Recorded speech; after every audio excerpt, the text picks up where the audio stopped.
তোমাদের বলেছিলাম যে দুটো পার্টে সেলুলার জেলটা দেখাবো, তো যা কথা তাই কাজ। পরপরই দুটো ভিডিও আপলোড করে দিলাম যাতে তোমাদেরও বুঝতে সুবিধে হয়। এটা ভেতরটাই সেলুলার জেলের, একদম ওপরেও নিয়ে যাব। ঠিক আছে, এখানে ক্যাদিদের বেঁধে রাখা হতো। দেখো কিরম পরিস্থিতি। এটা একদম টপ ফ্লোরের নিচের ফ্লোরটা, এর ওপরে আরেকটা ফ্লোর আছে যেখান থেকে টোটাল সেলুলার জেলের ওপরটা নিচেরটা সমস্ত কিছু দেখা যাবে। এটা যেখানে যাদেরকে বন্দি করে রাখা হয়েছিল তাদের নামের লিস্ট, যেটা দেখতে পাচ্ছ। এটা রেডি হয়েছি যখন বেরোবো। জাস্ট দেখো ওপর থেকে ভিউটা কেমন লাগছে, ব্লু ওয়াটার। এটা হচ্ছে হসপিটাল যেটা আগে দেখলে।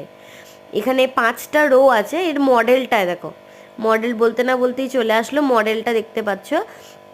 সামনে থেকে গোটা জেলের মডেলটা জাস্ট এরকম লাগে। ঠিক আছে, ওটা যারা বন্দি থাকতো তাদের জামা কাপড় সমস্ত কিছুই দেখা যাচ্ছে। দেখো পুরো ওপর থেকে নিচেটা আমি দেখানোর চেষ্টা করলাম তোমাদেরকে যতটা ধরা যায়। এবার বাকিটা তোমরা কেমন লাগলো সেটা তোমরা জানিও। আর ভালো লাগলে অতি অবশ্যই আমার চ্যানেলটা সাবস্ক্রাইব করো, এটা রিকোয়েস্ট থাকলো। বাকি আমি আছি তোমাদের যাতে ভালো লাগে সেটা দেখার জন্য।